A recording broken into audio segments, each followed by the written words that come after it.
मेहनत जो जो हो सकता है सब करिए, कोई परेशानी नहीं। तो मैंने कहा, कई बार कहा कि परीक्षाएं किसी युद्ध से कम नहीं है, और युद्ध में सब कुछ उचित है, बस जीतना आपको है। यहाँ भी करिए, हो जाएगा, कुछ ऐसा मुश्किल नहीं है। तो आज एक बेटा नया टॉपिक शुरू कर रहे हैं, तो उस पर थोड़ी सी बातचीत कर लें।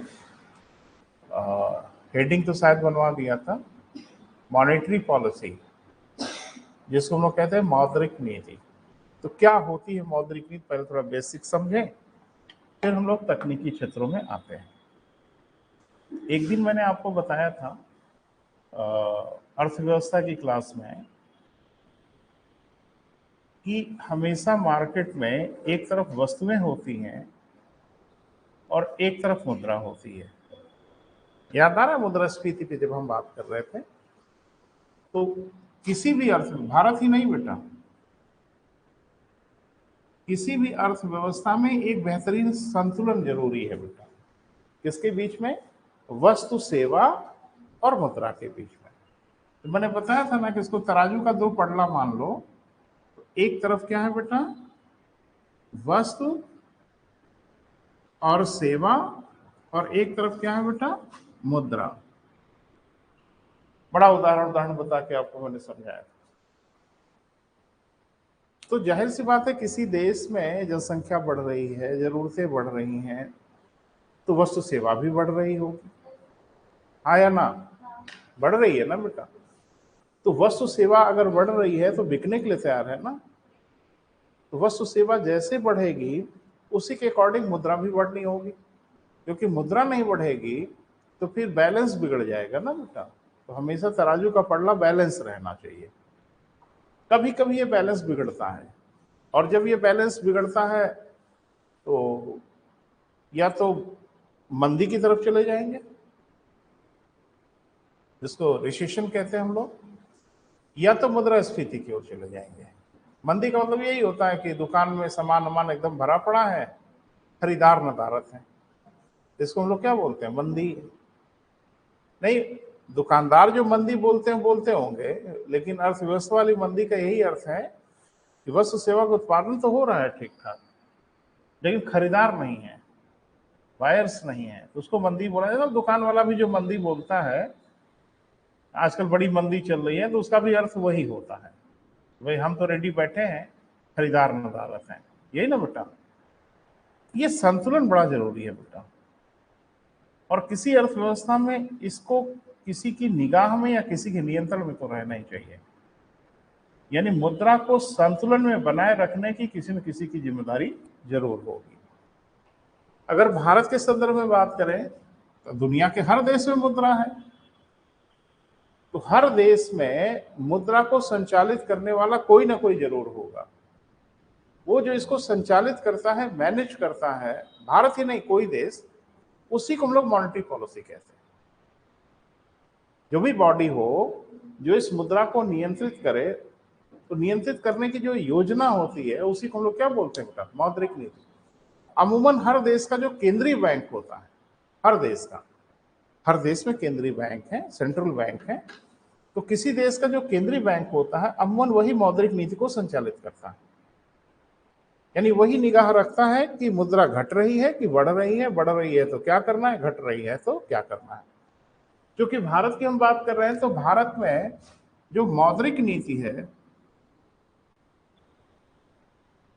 मॉनेटरी पॉलिसी है, ये गवर्न करता है कौन बेटा? आरबीआई। तो भारत में मौद्रिक नीति को संचालित कौन करता है बेटा? आरबीआई करता है। अब मौद्रिक नीति का मतलब समझ पाए? कोई बहुत टेढ़ा मेढ़ा इसका अर्थ नहीं है। मौद्रिक नीति का मतलब सिर्फ इतना सा है कि मुद्रा को कैसे नियंत्रित किया जाए, उसके लिए वो योजना बनाता है। उस योजना को ही बोला जाता है क्या बेटा? मौद्रिक नीति। और ये योजना और कोई नहीं बना सकता।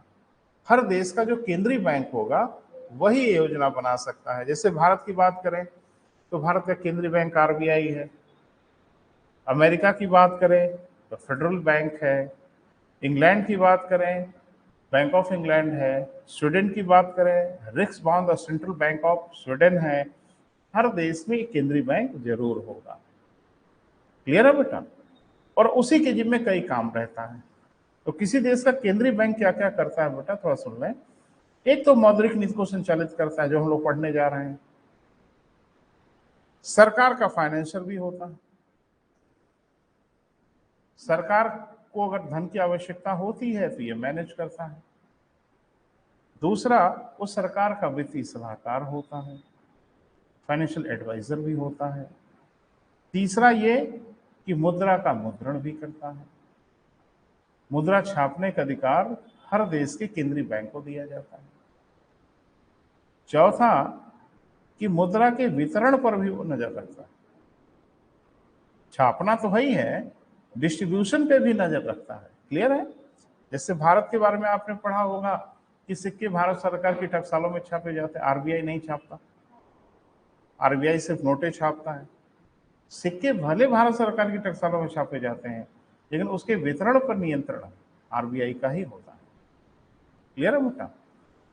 तो पहले मैं ये सोच रहा हूं ना कि थोड़ा सा आरबीआई के बारे में इतिहास भूगोल जान लिया जाए, और फिर आपको हम बताते हैं कि मौद्रिक नीति क्या होती है, वो कैसे संचालित करता है, कैसे मैनेज करता है, क्या मैनेज करना है। अरे मुद्रा घट रही है तो बढ़ाओ, बढ़ रही है तो घटाओ। तो तराजू के पलड़े पे क्या करना होता है? 2 किलो दाल खरीद रहे हो तो दाल अगर ज्यादा उठ गई है तो फिर किसी चीज से निकालना पड़ेगा, लेकिन निकालते समय भी ये सावधानी रहना कि ज्यादा मत निकाल लेना। कम अगर है तो रखना पड़ेगा, तो रखते समय भी ध्यान रखना कि ज्यादा ना रखा जाए, तभी ना संतुलन में आए। बस बस यही काम करता है बेटा किसी देश का केंद्रीय बैंक। तो पहले एक लाइन में डिफाइन कर लें, फिर हम थोड़ा आरबीआई पे बात कर लेते हैं, थोड़ा सा जरूरी है बेटा, है ना? फिर आगे बढ़ते हैं। लिखिए, किसी भी अर्थव्यवस्था में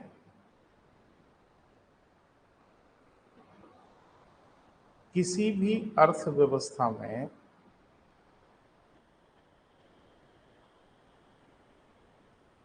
वस्तु सेवाएं तथा मुद्रा के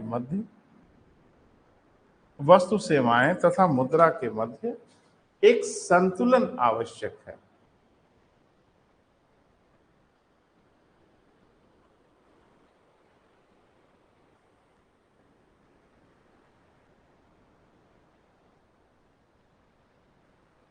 सहमत है बेटा? एक संतुलन आवश्यक है जिससे मुद्रा की मात्रा को समायोजित किया जाए, एडजस्ट किया जाए।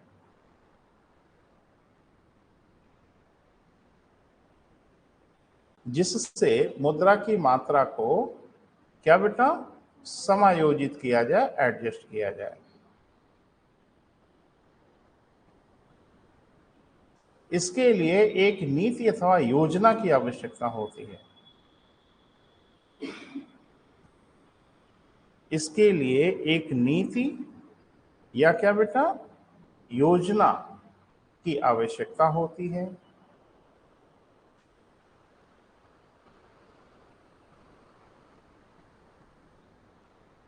प्रत्येक अर्थव्यवस्था का केंद्रीय बैंक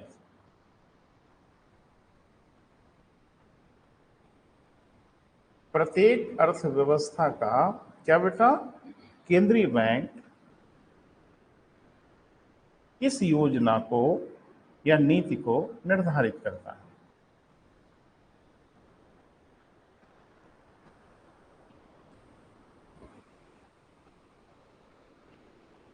क्लियर है बेटा? तो जो योजना बनाता है उसी योजना को हम लोग क्या नाम देते हैं? मौद्रिक नीति। लिखिए, उसकी इसी योजना को मौद्रिक नीति कहा जाता है, मॉनेटरी पॉलिसी कहा जाता है।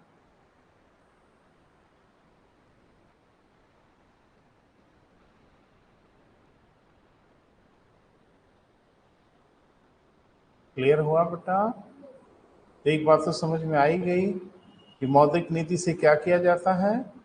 मुद्रा के प्रसार को नियंत्रित किया जाता है। ज्यादा है तो कम करो, कम है तो ज्यादा करो। तो हर देश में काम कौन करता है? उस देश का केंद्रीय बैंक करता है। अब चूंकि भारत की अर्थव्यवस्था पढ़ रहे हैं, तो भारत की मौद्रिक नीति को कौन संचालित करेगा? भारत का केंद्रीय बैंक। और भारत का केंद्रीय बैंक कौन है बेटा? आरबीआई है। तो थोड़ा सा आरबीआई के बारे में 2 लाइन पढ़ लिया जाए। फिर ये मौद्रिक नीति कैसे बनाता है, कैसे मैनेज करता है, थोड़ा उस पर बात करनी होगी। तो एक हेडिंग बना ले आरबीआई।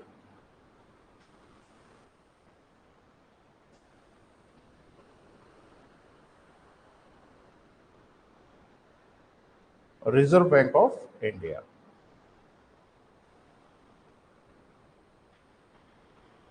तो पहले आप कुछ बताएंगे, फिर बाद में हम बताएंगे, क्योंकि वन वे ट्रैफिक मेरे क्लास में होता नहीं, ये टू वे ट्रैफिक होगा। तो कुछ इसकी हिस्ट्री कुछ आइडिया है? नहीं है। शर्म आ रही है बोलने में? नहीं शर्माइए मत, बताइए ना खुल के, तो हम आपकी मदद करते हैं। तो पहले सुन लीजिए बेटा, फिर हम लिखवाते हैं। एक्चुअल में आरबीआई जो है वो स्वतंत्रता से पूर्व की घटना है, यानी आरबीआई विरासत में हमें मिला है। 1926 में एक आयोग बना था जिसका नाम था हिल्टन यंग आयोग। तो हिल्टन यंग आयोग ने ही ये सिफारिश की कि इस तरह का एक केंद्रीय बैंक होना चाहिए भारत में। फिर 1931 में केंद्रीय बैंकिंग आयोग बनाया गया, उसने भी यही सुझाव दिया कि हाँ भाई यहाँ होना चाहिए, क्योंकि भारत में कोई काम तब भी और अब भी, जब तक पूरी एक लंबी नौटंकी ना हो जाए तब तक कोई काम यहाँ होता है। महिला आरक्षण बिल इतनी आसानी से हो जाएगा? 20 साल से विधेयक जूझ रहा है, 20 साल से, और तुर्रा ये कि सब इसके समर्थक हैं। महिला आरक्षण में सब एक साथ हैं, और समस्या ये कि पिछले 20 साल से विधेयक आ रहा है सदन में, खत्म हो रहा है। ये प्रक्रिया वाला देश ही है बेटा, यहाँ पे कोई चीज इतनी आसानी से थोड़ी हो जाती है। बहरहाल कुल मिला के 1934 में आरबीआई अधिनियम पारित किया गया। आरबीआई अधिनियम कब पारित हुआ बेटा? 1934 में, और 1 अप्रैल 1935 से आरबीआई ने अपना फंक्शन प्रारंभ कर दिया। 1 अप्रैल माने वही जो हम लोगों का वित्तीय वर्ष प्रारंभ होता है। प्रारंभ में जो इसका मुख्यालय था वो कोलकाता में था। कहाँ था बेटा? कोलकाता। उस जमाने का कलकत्ता है ना। 1937 में इसका मुख्यालय शिफ्ट कर दिया गया बंबई। तो जब ये स्थापित हुआ तब से लेके 1937 तक इसका मुख्यालय कोलकाता था। आज की डेट में या 1937 के बाद से आज तक इसका मुख्यालय मुंबई में है, हेडक्वार्टर मुंबई में, आरबीआई दिल्ली नहीं। ज्यादातर ऐसी चीजों का मुख्यालय हम लोग दिल्ली ही समझ लेते हैं, लेकिन आरबीआई का मुख्यालय कहाँ है बेटा? बंबई में। क्लियर है? 1949 में, 37 में तो आ ही गया, 1949 में इसका राष्ट्रीयकरण कर दिया गया, नेशनलाइजेशन कर दिया गया, और तब से वह भारत का केंद्रीय बैंक बन गया। इस बीच में कई घटनाएं और हुई, वो भी जान लें। 1937 तक, यानी जब तक इसका मुख्यालय कोलकाता में था, तब तक यह बर्मा के लिए भी केंद्रीय बैंक की भूमिका में था। बर्मा माने म्यांमार के लिए भी केंद्रीय बैंक की भूमिका में था। देश का जब विभाजन हुआ 47 में, तो तब से लेके 49 तक यह पाकिस्तान के लिए भी केंद्रीय बैंक की भूमिका में था। यानी भारत के लिए तो था ही, पाकिस्तान के लिए भी था। जब इसका राष्ट्रीयकरण हो गया तो फिर पाकिस्तान से क्षमा मांग ली गई कि भैया आप अपना केंद्रीय बैंक में बना लीजिए और अपना काम कर लीजिए। क्लियर है बेटा? आरबीआई का एक गवर्नर होता है, आरबीआई के 4 डिप्टी गवर्नर होते हैं, और आरबीआई के एक निदेशक मंडल होता है, बोर्ड ऑफ डायरेक्टर, जिसमें 20 सदस्य होते हैं, 20 मेंबर्स होते हैं। ये पूरा एक हायरार्की है, पूरा एक सिस्टम है। ये नहीं कि आरबीआई का गवर्नर ये सब कुछ। आरबीआई का एक गवर्नर होता है, 4 इसके डिप्टी गवर्नर होते हैं, और इसका एक निदेशक मंडल होता है जिसमें 20 निदेशक होते हैं, डायरेक्टर होते हैं। बड़ा सिस्टमेटिक ढंग से काम होता है। पूरे भारत में इस समय इसके 26 क्षेत्रीय कार्यालय हैं। हेडक्वार्टर बंबई में है, लेकिन पूरे भारत भर में यत्र तत्र इसके 26 रीजनल एरिया है। अब काम क्या है इनका? तो काम तो हम पहले ही बता दिए थे। मौद्रिक नीति को निर्धारित करेगा, सरकार का सलाहकार के रूप में काम करेगा, सरकार के फाइनेंशियल के रूप में काम करेगा। अब वो सब पढ़ाना नहीं था आपको, खुद ही मैंने बोला था ट्रेजरी बिल कौन जारी करता है? आरबीआई। काहे के लिए जारी करता है? जब सरकार को धन की आवश्यकता होती है तो। बोल नहीं रहे हैं, ये भी काम है। मुद्रा का मुद्रण भी करता है और मुद्रा का डिस्ट्रीब्यूशन भी करता है और बैंकिंग व्यवस्था को रेगुलेट भी करता है, नियंत्रित भी करता है। ये सब किसी देश के केंद्रीय बैंक के कार्य होते हैं। क्लियर है बेटा? एक हमारे यहाँ गवर्नर थे, रघुराम राजन समथिंग, याद है? रिजाइन कर दिया उन्होंने, अपना कार्यकाल पूरा नहीं किया, बीच में ही रिजाइन करके निकल लिए। कोई बताएगा कहाँ रिजाइन किया?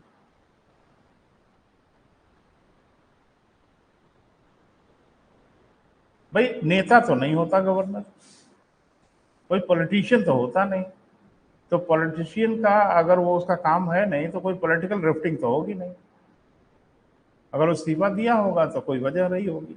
नहीं पढ़ा अखबार में, मैं बता रहा हूं। देश की स्थिर वित्त व्यवस्था के लिए आरबीआई की जिम्मेदारी है। अगर हमारी अर्थव्यवस्था ढही, अगर हमारी मुद्रा कोलैप्स हुई तो ये आरबीआई की जिम्मेदारी होगी। भाई आप ही रेगुलेट कर रहे हो तो जिम्मेदारी किसकी है? तो आरबीआई के जिम्मे बहुत गंभीर कार्य होता है। वो ऐसे समझो जैसे घरों में महिलाएं, हर घर में है कि नहीं है मुझे नहीं पता, लेकिन बहुत ढेर सारे घरों में जो महिलाएं हैं वो फाइनेंस को संभालती हैं। संभालना भी चाहिए, क्योंकि पैसे रुपए के मामले में उनका एटीट्यूड धरती पे एकदम अलग ही होता है, होना भी चाहिए। वो संभालती है। पुरुष तो थोड़ा अल्लड़ टाइप के होते हैं, उनको बड़ा ये सब चीजों से मतलब नहीं, वो बैल है, बैल है ना, रातों दिन मेहनत करना, पैसा कमाना, ये उनका काम है। प्रबंधन वो अच्छे से नहीं कर पाते, कुछ कर लेते हैं भैया। कुछ पुरुष तो महारथी हैं, वो चाय भी पीते हैं तो भी डायरी में नोट कर लेते हैं, वो अलग चीज है। लेकिन महिलाएं इन सब चीजों में थोड़ी सी कॉन्शियस रहती हैं। घर की स्थिति, वित्तीय स्थिति ठीक ठाक बनी रहे, इसमें एक कमाने वाले की जिम्मेदारी है और इस फंड को मैनेज करने वाले की जिम्मेदारी है ना बेटा? जो फंड मैनेज करता है वो फंड चुराता भी रहता है। पता नहीं आइडिया है कि नहीं?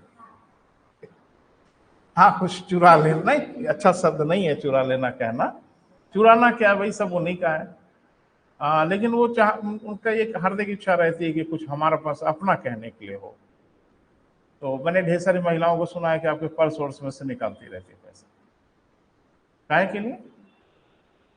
आप उनके कुछ अपने व्यक्तिगत खर्चे हो सकते हैं, तो महिलाओं के व्यक्तिगत खर्चे क्या है भाई? उनकी कुछ छोटी मोटी जरूरतें, आप उन जरूरतों को मैनेज करिए तो आदत ही नहीं रहेगी उनकी 12। और लेकिन जो थोड़ी बचत उचत करती है, इधर उधर करती है, उसमें एक निशाना और भी होता है कि आपसे कहेंगे कि मार्केट में एक नए मॉडल का चेन आया है तनिष्क में, खरीद दीजिए। आप कहेंगे नहीं, कहेंगे भाड़ में जाइए, हम रखे हैं। ठीक है, तो जाके खरीद लेंगे। लेकिन एक महिला अगर यह भी करती है तो कोई गलत कार्य नहीं करती, क्योंकि वो घर के लिए एक एसेट क्रिएट कर रही है, एक पूंजी का निर्माण कर रही है। बोल नहीं रहे, और वो पूंजी आज नहीं तो कल काम आनी ही है ना बेटा? ये पूंजी बड़ी विषम स्थिति में काम आती है। तो अगर ऐसा करके कोई महिला 20-25 लाख के गहने बनवा चुकी हो तो 20-25 लाख की एसेट आपके घर में है, और ये एसेट बढ़नी ही है, ये घटनी नहीं है, क्योंकि गोल्ड की कीमतें बढ़ती ही बढ़ती हैं। अगर से 20-25 साल पहले की बात करो तो 3,000-4,000 रुपए प्रति 10 ग्राम था। अभी देख लो, मुझे लगता है कि 30-35 हजार के ऊपर ही होगा, कम तो नहीं होगा। 61,000 हो गया ना, बताओ, मुझे आइडिया ही नहीं था इतना बढ़ गया। तो अगर कोई महिला उस जमाने में 3-5 करके एक चेन बनवा ली 10 ग्राम की, तो 4,000 रुपए को आज की डेट में आपके 61,000 में बदल दिया ना उसने। ठीक है, तो 4,000 कट पिट जाएगा, तो भी 50,000 आपको मिल रहा है ना, क्या परेशानी है? आप सुनो, आप सोच रहे होंगे ये सब काहे बता रहे हैं सर, ये तो आगे आएगा ही, हम देखेंगे। नहीं, वो अलग बात है। मैं इसलिए ऐसा बता रहा हूं कि ऐसी ही भूमिका में होता है बेटा आरबीआई।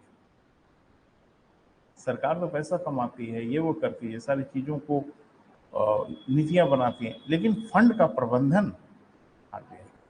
अब इसमें क्या दिक्कत है बताओ, कि आरबीआई भी चाहता है कि विषम परिस्थितियों के लिए हम तैयार रहें। $600 बिलियन का फॉरेक्स है हमारे पास, विदेशी मुद्रा भंडार है, आरबीआई रख के बैठा, और ये बहुत हैंडसम अमाउंट है, बहुत हैंडसम अमाउंट है। 3-4 साल हम व्यापार कर सकते हैं भारत का, अगर $1 भी हमको ना मिले तो भी भारत 3-4 साल विदेशी व्यापार करने के लिए पैसा रख के बैठा हूँ। एक अर्थव्यवस्था की भाषा में कहें तो बहुत ही हैंडसम कंडीशन में है, बहुत शानदार स्थिति में। बहरहाल, तो वो भी गहना वहना रखा है भाई, है ना, कहें इधर उधर से मैनेज करके बेचारा वो भी रखा हुआ। अब होता क्या है कि जैसे हस्बैंड लोग हैं ना, तो पुरुष लोग, उनकी क्या परेशानी कि जरा सा झंझट आई घर में तो कहेंगे एक तो चेन बेच दो, अरे 25 तो रखी हो तो एक बेचो। और ये बहुत दुखदाई है महिला के लिए, है ना, उसकी ज्वेलरी वुलरी आप ना बेचो पाचो भाई। और अगर बिकनी भी है तो किसी खास परिस्थिति में बिक सकती है, ऐसे रैंडम खर्चों के लिए नहीं बिक सकती।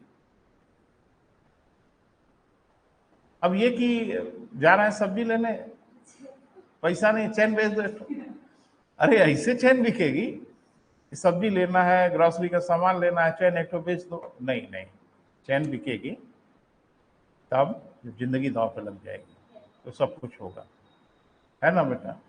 बस यही गड़बड़ी हुई जिससे रघुराम राजन ने इस्तीफा दे दिया।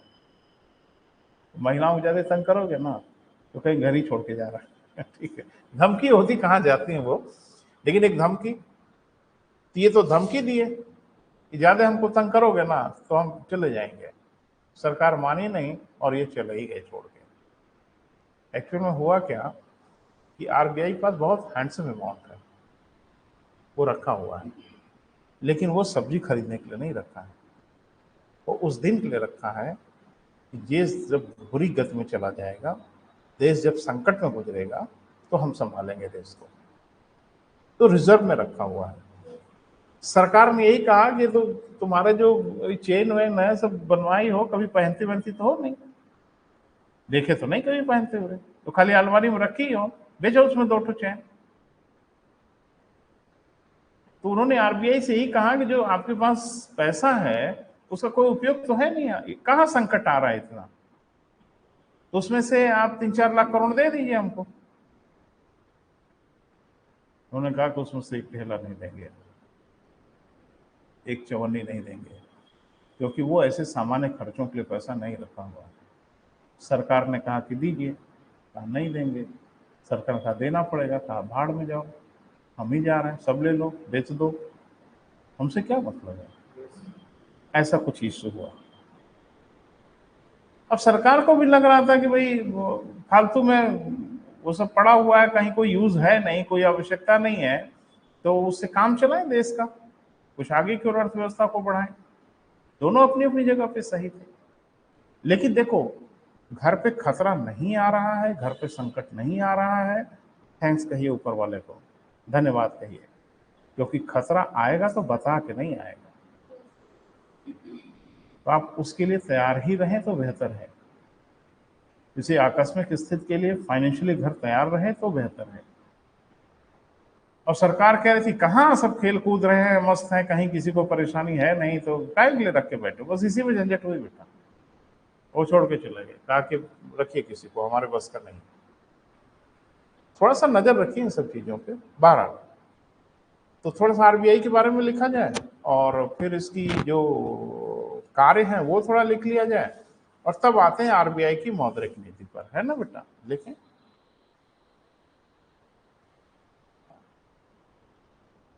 रिजर्व बैंक ऑफ इंडिया यानी आरबीआई हमें विरासत में प्राप्त हुआ है।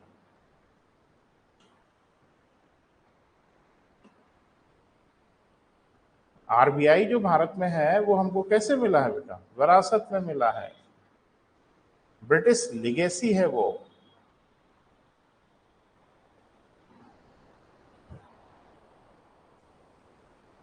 ठीक है बेटा, लिखें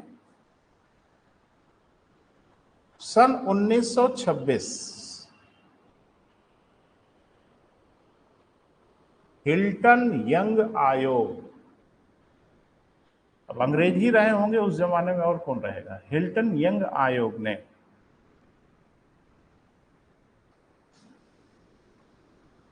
आरबीआई के गठन की सिफारिश की।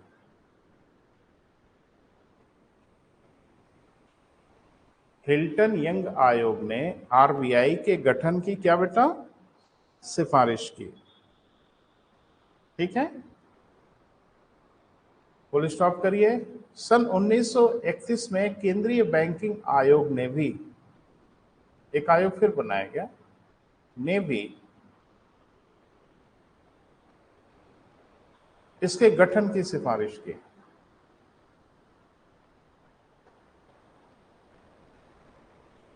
इसके गठन की क्या की बेटा, सिफारिश की। परिणाम स्वरूप 1934 में 1934 में आरबीआई अधिनियम पारित किया गया।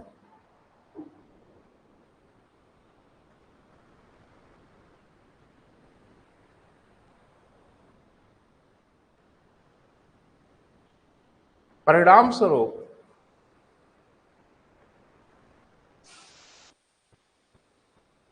पहली अप्रैल 1935, परिणाम स्वरूप 1 अप्रैल 1935 से आरबीआई ने अपना कार्य प्रारंभ किया।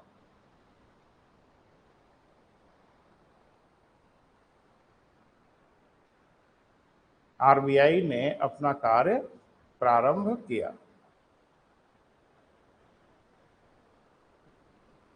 क्लियर है बेटा।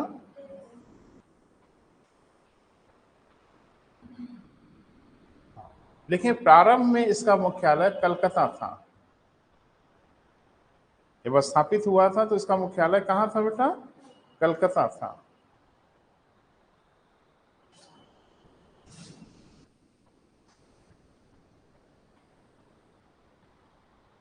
ठीक है, 1937 में इसका मुख्यालय बंबई स्थापित किया गया।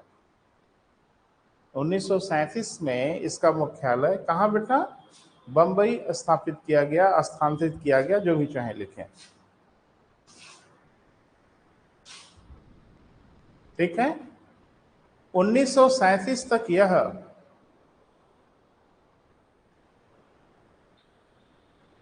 वर्मा ब्रैकेट में म्यांमार के लिए भी केंद्रीय बैंक की भूमिका में था।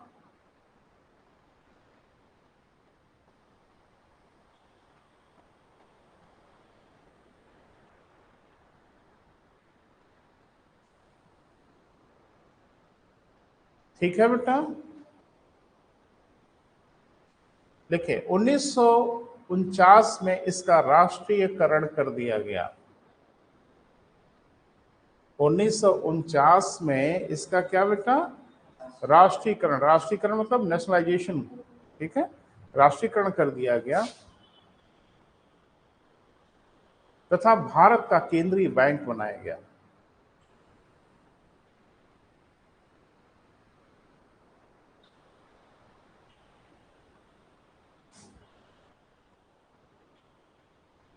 ठीक है बेटा, 1949 तक यह पाकिस्तान के लिए भी, 1949 तक यह पाकिस्तान के लिए भी केंद्रीय बैंक की भूमिका में था। यह पाकिस्तान के लिए भी केंद्रीय बैंक की भूमिका में था।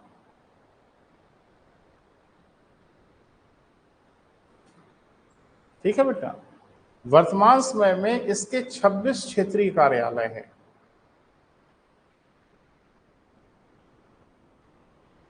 रीजनल ऑफिस कह लें।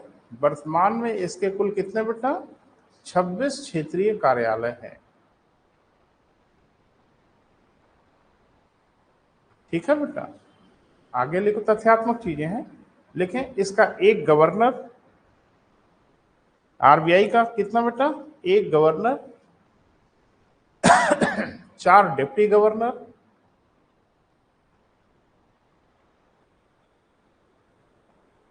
तथा निदेशक मंडल के 20 सदस्य होते हैं।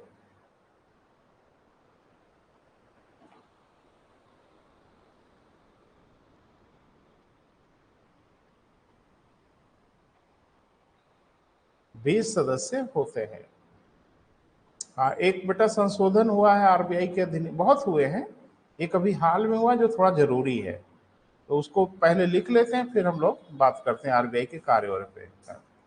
पहला चेंज कर लीजिए बेटा, लिखें वर्ष 2015 आरबीआई अधिनियम 1934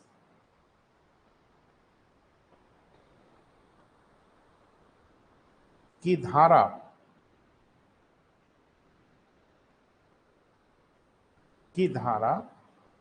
45 ZB संशोधित किया गया।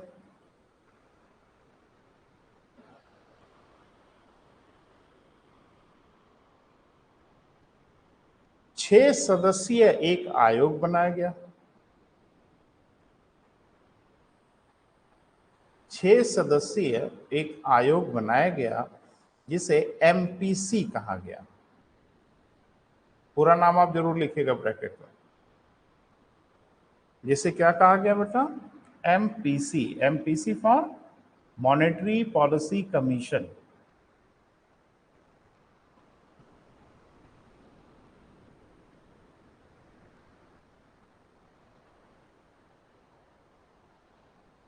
मॉनेटरी पॉलिसी कमीशन है ना, लिखें यह, अच्छा ये लिख लियो, 6 सदस्यीय आयोग बनाया गया, संख्या लिख लियो ना 6। लेकिन इसकी अध्यक्षता आरबीआई का गवर्नर करता है। एमपीसी का अध्यक्ष कौन होता है बेटा?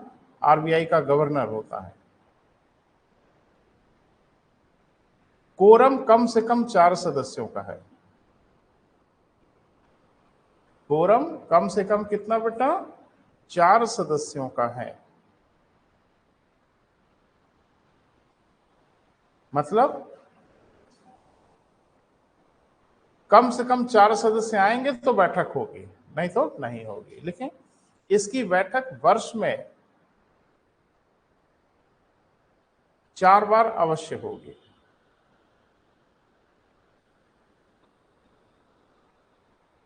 इसकी बैठक वर्ष में कितना बेटा? 4 बार अवश्य होगी। ठीक है, लिखें यह वर्ष 2016 से अपना कार्य प्रारंभ किया। एमपीसी फंक्शन में आ गया कब बेटा? वर्ष 2016 से। ठीक है, अब थोड़ा सा देखते हैं कि किसी देश का जो केंद्रीय बैंक होता है, भारत ही नहीं किसी देश का, वो क्या क्या करता है। तो किसी देश का जाए भाड़ में, हम लोग भारत की बात करेंगे, है ना बेटा। तो हेडिंग बना ले आरबीआई के कार्य। लेकिन ध्यान रखना, जो आरबीआई का काम होगा वही दुनिया के किसी भी देश के केंद्रीय बैंक का कार्य होगा उस देश के संदर्भ में। तो हेडिंग बनाए आरबीआई का कार्य। पॉइंट बना बना के बेटा लिखना होगा। पहला,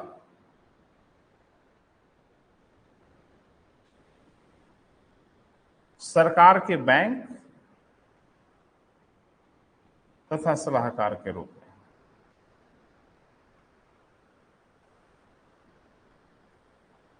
यानी सरकार का बैंकर भी होता है और सरकार का एडवाइजर भी होता है, सलाहकार के रूप में। क्लियर है बेटा? दूसरा, मौद्रिक नीति के नियंत्रणकर्ता के रूप में।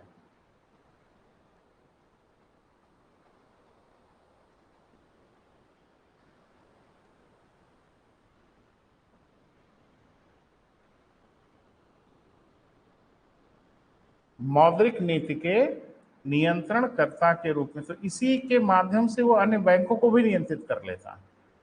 अपनी मौद्रिक नीति के द्वारा ही ढेर सारे जो हमारे वाणिज्यिक बैंक हैं, कमर्शियल बैंक हैं, उनको नियंत्रित भी कर लेता है। क्लियर बेटा? आगे, मुद्रा के मुद्रण का अधिकार। मुद्रा के मुद्रण का अधिकार।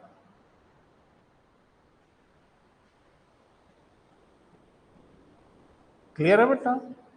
अगला नहीं, अगला नहीं, उसी में एक लाइन जोड़ दो।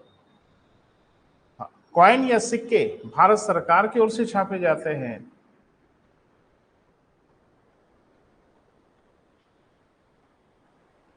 परंतु मुद्रा व सिक्कों के वितरण का अधिकार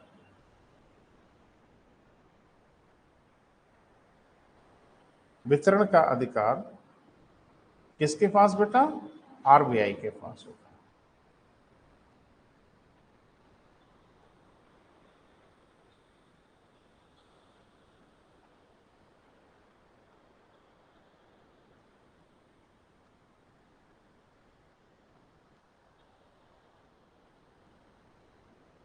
क्लियर है? ये मोटे मोटे देखो, काम तो बहुत कम दिख रहा है, लेकिन काम बहुत बवाल वाला है। इसलिए आरबीआई इसमें काफी, एक तो सरकार का बैंक अगर कोई है तो उस देश का केंद्रीय बैंक है। सरकार को वित्त के विषय में अगर कोई गंभीर सलाह दे सकता है तो भी केंद्रीय बैंक ही देगा। मॉनेटरी पॉलिसी का सर्वाधिकार इसके पास रहता है। कभी कभी आप देखते हो अर्थव्यवस्था में हम लोगों की प्रत्याशा होती है, उम्मीद होती है, सरकार के भी उम्मीद होती है, आरबीआई उनकी उम्मीद के खिलाफ जाके काम कर लेता है।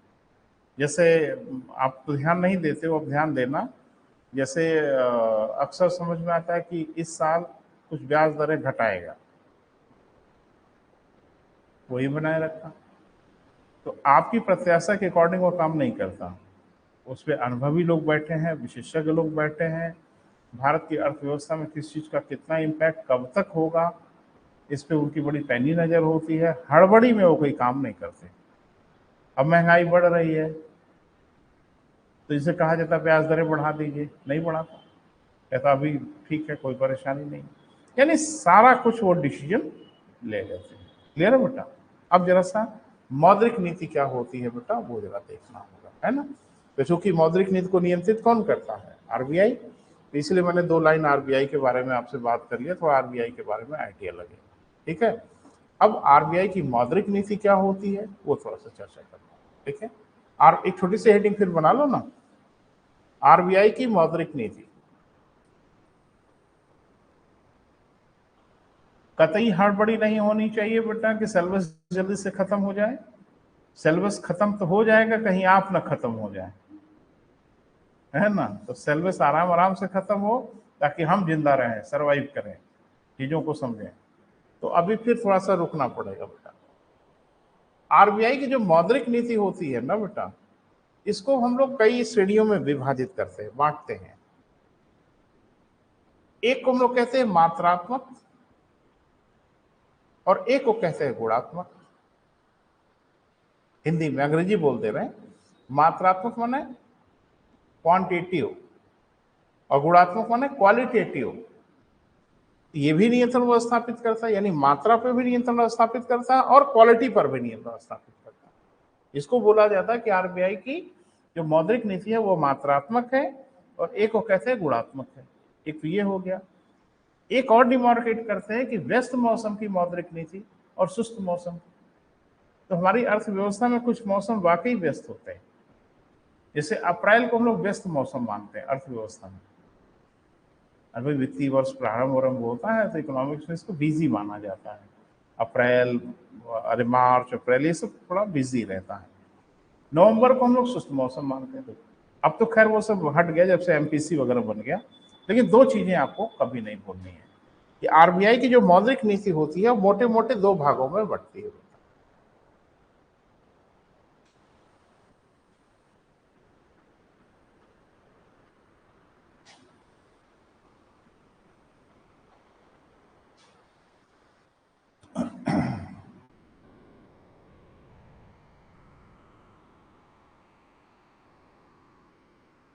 मौद्रिक नीति, इसको हम लोग 2 भागों में डिमार्केट करते हैं, बांटते हैं। कभी कभी क्या करता है, वो नाम लेके पूछता है कि निम्न में से कौन सा मात्रात्मक उपाय है या निम्न में से कौन सा गुणात्मक उपाय है। तो थोड़ा सा इस डायमेंशन में भी रहना है बेटा। हम सब कुछ पढ़ेंगे, सब कुछ समझेंगे। इसको हम लोग 2 भागों में बांट लेते हैं, है ना? एक को क्या कहते हैं बेटा? मात्रात्मक। मात्रात्मक मतलब मात्रा, कम या ज्यादा, क्वांटिटी, जिसको क्वांटिटी कहते हैं वो। और एक क्या है बेटा, गुणात्मक, माने क्वालिटी। ये क्वांटिटी की बात करते हैं और एक उनकी जो नीति होती है जो क्वालिटी की बात करती है। क्लियर है बेटा? तो पहले जो आसान वाला वही निपटाएंगे, ठीक है। लेकिन नाम से तो समझ में आ ही रहा है कि मात्रात्मक जो नियंत्रण होता होगा वो मुद्रा की मात्रा को घटाते बढ़ाते होंगे, और गुणात्मक जो नियंत्रण होता होगा वो मुद्रा की मात्रा नहीं, उसकी कुछ क्वालिटी में फर्क पड़ता होगा। क्लियर है बेटा? तो थोड़ा शुरू कर दिया जाए। आरबीआई की मौद्रिक नीति को हम दो भागों में बांटते हैं।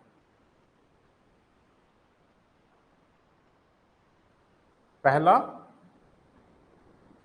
नहीं काहे मात्रात्मक, पहला गुणात्मक लिखो, कोई हर्जा थोड़ा ही है, कोई पहला दूसरा थोड़ा ही है। गुणात्मक और दूसरा मात्रात्मक।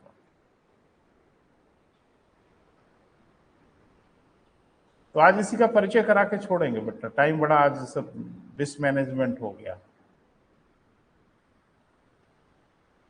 तो इस पे बात करके लिखाएंगे नहीं, छोड़ेंगे आपको, लेकिन सुन लीजिए। मात्रात्मक तो बात समझ में आ ही रही है कि कुछ रुपए की मात्रा उतरा पे 3-5 करेंगे। गुणात्मक में क्या समझ में आ रहा है? जैसे दिमाग में कुछ फ्लैश कर रहा है, नई नई नोट जारी करेंगे, पुरानी नोट जारी कर देंगे तो नोट की क्वालिटी अच्छी बुरी हो जाए, ऐसा कुछ? इससे नहीं कोई लेना देना। नोट के रूप में मुद्रा जारी करेंगे कि सिक्के के रूप में जारी करेंगे ना, नो, ये सब नहीं है। क्या है मैं बता रहा हूं आपको, वो रुपए की मात्रा उतरा जैसी है वैसी मार्केट में रहने देता, उस पर कोई छेड़छाड़ नहीं करता। लेकिन वो बहुत कलाकार है। कभी किसी ने नाम सुना है मार्जिन मनी? अरे सुना है तो हाँ बोलो, नहीं सुना है तो ना बोलो, हम सुनाने के लिए खड़े हैं। मार्जिन मनी का नाम सुना है कहीं? अब बोल तो रहे थे भी, हाँ सुन बता रहे हैं। जैसे बैंक कभी आपको 100% फाइनेंस नहीं करता, कभी नहीं, नेवर। ब्याज दरें उसकी चाहे जो भी हो, अलग इशू है, ब्याज दर का इशू अलग है, वो 12% ब्याज ले रहे हैं तो लेंगे ही। लेकिन आप कहें कि हमको 100% लोन दे दीजिए तो नो। अभी आजकल मुद्रा योजना क्या क्या योजना आई है वो छोड़ दो, अलग हो सकता है, लेकिन अमूमन बैंक कभी भी आपको 100% लोन नहीं देता। जैसे आप कार खरीदने गए तो ब्याज दरें घटाना बढ़ाना वो तो अलग इशू है, लेकिन ब्याज दरें वही रहेंगी। एक कलाकारी ऐसा करेगा कि भाग खड़े हो गए आप कार खरीदने से, इसलिए नहीं भागे कि ब्याज दरें ज्यादा है। पता नहीं मेरी बात समझ पा रहे हो कि मैं क्या कह रहा हूं? ब्याज दर घटाएंगे बढ़ाएंगे तो कार की बिक्री पे फर्क पड़ता है। कार लोन की अगर ब्याज दरें कम करें तो कार ज्यादा से ज्यादा बिकने लगेंगी, इसमें कोई शक शुबा नहीं है, वो तो मात्रात्मक मामला है। ब्याज दरें न बदले फिर भी आपको भगा देंगे बैंक से, ये कह के नहीं भगाएंगे कि आपको लोन नहीं देंगे, वो कहेंगे आइए आइए हम लोन दे रहे हैं, आप जाएंगे ही नहीं। जानते हो क्या करते हैं ये मात्रात्मक नियंत्रण नहीं, गुणात्मक नियंत्रण स्थापित करते हैं। कैसे, मैं बता रहा हूं। एक्चुअली मार्जिन मनी जमा कराते हैं। जब कार खरीदने जाओगे ना तो आपको 100% ब्याज नहीं देंगे, लोन नहीं देंगे। वो आपसे कहेंगे कि 12 लाख की कार है, 4 लाख बैंक अकाउंट में जमा करिए, 8 लाख हम फाइनेंस कर रहे हैं। ये जो एडवांस जमा करते हो ना, इसी को मार्जिन मनी कहा जाता है। अब आप बुद्धि से सोचिए, मार्जिन मनी को घटा के बढ़ा के कार की बिक्री को प्रोत्साहित या हतोत्साहित नहीं किया जा सकता। अभी बैंक ये कह दे कि कार खरीदने वाले आ जाएं भैया, 1 रुपया मार्जिन मनी नहीं जमा करना, हम फलाना ब्याज दर ले रहे हैं और आपको एकदम डीडी बना के तुरंत दे रहे हैं, जाके कार खरीद लीजिए। ब्याज दर यही रहेगी, कार की बिक्री बढ़ जाएगी, ये मैं लिख के दे रहा हूं।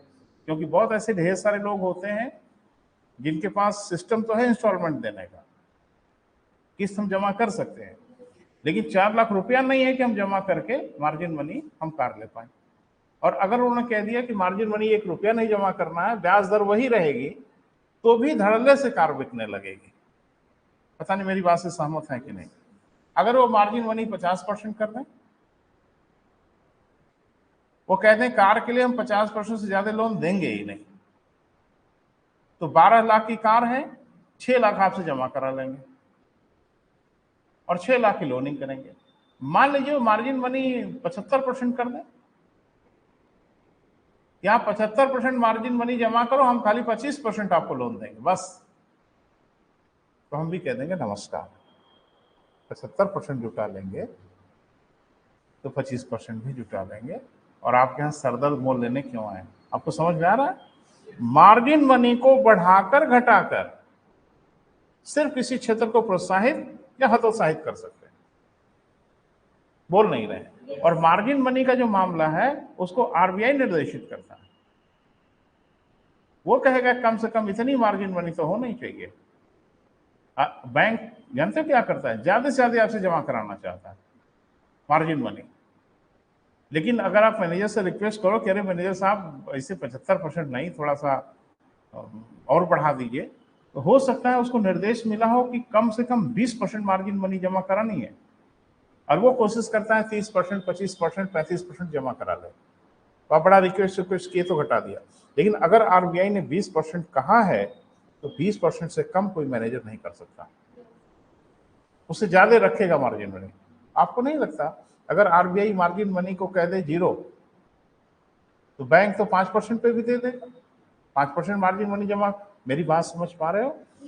मार्जिन मनी को घटाकर बढ़ाकर मुद्रा के प्रसार को नियंत्रित किया जा सकता है।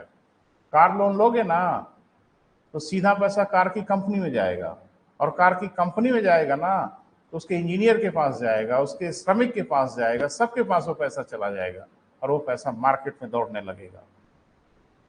महीना भर लगे, 1.5 महीना लगे, लेकिन वो पैसा मार्केट में सर्कुलेट करने लगेगा, मार्केट में मुद्रा बढ़ जाएगी।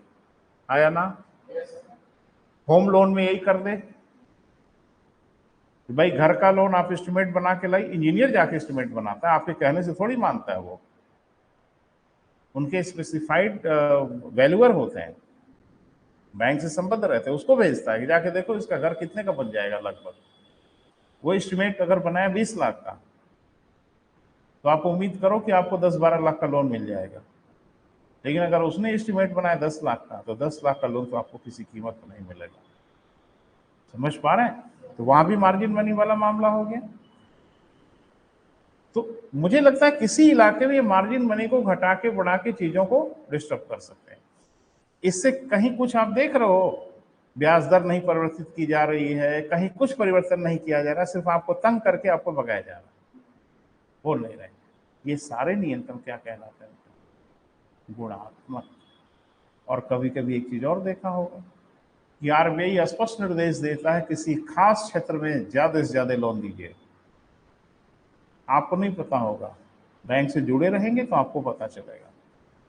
मैनेजर तो सुबह सुबह ऑफिस में आके सर पे हाथ रख के बैठा होता है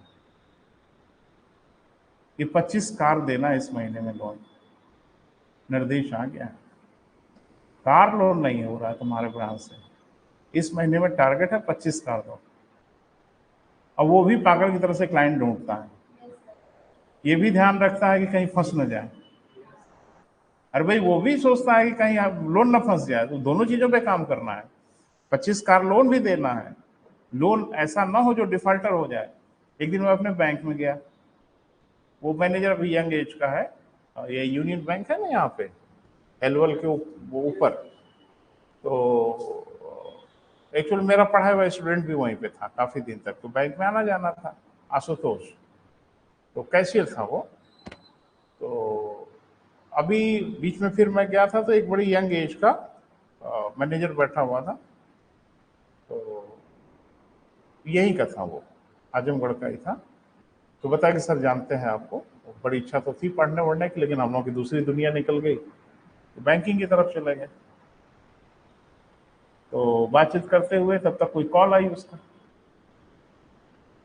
फोन पे, जो उनका ऑफिशियल फोन होता है, वो लैंडलाइन जैसा फोन होता है, तो उसके फोन आया। 5-10 मिनट हम बाधित हो गए, किसी काम से गए थे तो मुझे लग रहा था बात जल्दी से खत्म हो तो हम अपनी बात शुरू करें, तो फोन पे बात कर रहा था। बातचीत से मुझे समझ में आ रहा था कि एक किसी इनके बड़े अधिकारी की ओर से फोन है। जी सर, हाँ सर, यही सब ज्यादा चल रहा था। कह रहा है कि एक कार तो मेरे सामने ही दिख रही है, मुझे देख के कह रहा था। अच्छा, अभी फोन काटो। तो फोन और बात हो गई तो मुस्कुराते हुए मेरे को कहा, सर कार ले लीजिए। हम कहा, काहे ले लें, गिफ्ट दे रहे हो कि माने ब्याज पे दे रहे हो? अगर गिफ्ट देना है तो एकदम मोस्ट वेलकम, अभी दे दीजिए। कहा नहीं सर, कार ले लीजिए आप। हमने कहा, आपके बैंक में मेरी सिविल कितनी है पता है? सिविल समझते हो? बैंक में आपका हेल्थ, उसको सिविल बोला जाता है ना, मोर देन 90% है, और ये बहुत हेल्दी माना जाता है। और ऐसे लोगों को बैंक बेसब्री से खोज रहा होता है कि जिनका ज्यादा हो, क्योंकि मैंने कई बार बैंक से लोन लिया और एक पाई इनकी नहीं बची है। तो आप लोन लेके टाइम पे चुकाते जाओगे, आपका सिविल बढ़ता चला जाएगा। तो वही वो देखा, और यूनियन बैंक से सारी मेरी लोनिंग थी। तो कहा सर एक कार ले लीजिए। हमका देख रहे हो ना सिविल? कहा हाँ सर, स्क्रीन पे देख रहे हैं। हमका देखो क्या क्या लिए हैं? कहा कार लिए हैं सर, हाउसिंग लोन लिए हैं। हम कहा, तो जब ये देखे हो कार लोन लिए तो कार खाए ले हम तो कार मैंने ऑलरेडी ले लिया है भैया। तो कह रहा है कि सर कार तो 3-4 साल हो गया आपकी, थोड़ी पुरानी हो गई है। हमको अच्छा, तो फिर नई ले ले। और उसका क्या करें? कहा दोनों रखिए सर। हमको एक कार की मुझे जरूरत नहीं है, मुझे तो 5-5 6-6 महीने हो जाता है कार बार को स्टार्ट किए, तो मुझे नहीं जरूरत है। तो क्या है, प्रेशर है ऊपर से। तो इसमें होता क्या है बेटा, किसी खास क्षेत्र में फंड को प्रवाहित करने के लिए दबाव आता है ऊपर से। हाउसिंग लोन करिए ज्यादा से ज्यादा, तो अब क्या होता है कि हाउसिंग लोन का इलाका, अब उसमें क्या क्या बढ़ जाएगा, सीमेंट गिट्टी का बिजनेस बढ़ जाएगा, लेबरों के पकड़ पैसा जाने लगेगा, राजगीर के पास पैसा जाने लगेगा, वो सेक्टर बूम कर जाएगा। इसमें क्या किया गया कि कुछ ब्याज दर और इधर उधर की गई ना, सिर्फ ये किया गया किसी खास क्षेत्र को ये प्रोत्साहित हतोत्साहित करते हैं। जो रूरल एरिया के बैंकें हैं ना बेटा, उनको स्पष्ट निर्देश आता है कि 200 किसान क्रेडिट कार्ड इस महीने में बन जाने चाहिए। वो किसान टाइप के लोगों को बेसब्री से ढूंढ रहे होते हैं बैंक में। किसी का आइए आइए आइए, मैनेजर साहब बुला रहे हैं, किसान क्रेडिट कार्ड है? वो कहता नहीं है। बनवा लीजिए? वो कहता नहीं बनवाएंगे। गांव देहात के लोग थोड़ा डरते हैं बैंक से। तो क्या हो रहा है कि सरकार का प्रेशर है कि किसानों को ज्यादा से ज्यादा क्रेडिट कार्ड दी ताकि उस सेक्टर में फंड का फ्लो हो। कोई बेटा इसमें ब्याज की दर वर 3-5 नहीं की जाती, सिर्फ किसी खास क्षेत्र को प्रमोट करने के लिए स्पष्ट निर्देश दे दिया जाता है। इस सब को हम लोग क्या कहते हैं बेटा, गुणात्मक। अब मात्रात्मक क्या है, नेक्स्ट लेक्चर में बात करेंगे बेटा। आज यहीं तक, ठीक है। आज बारिश की वजह से थोड़ा सिस्टम बिगड़ गया।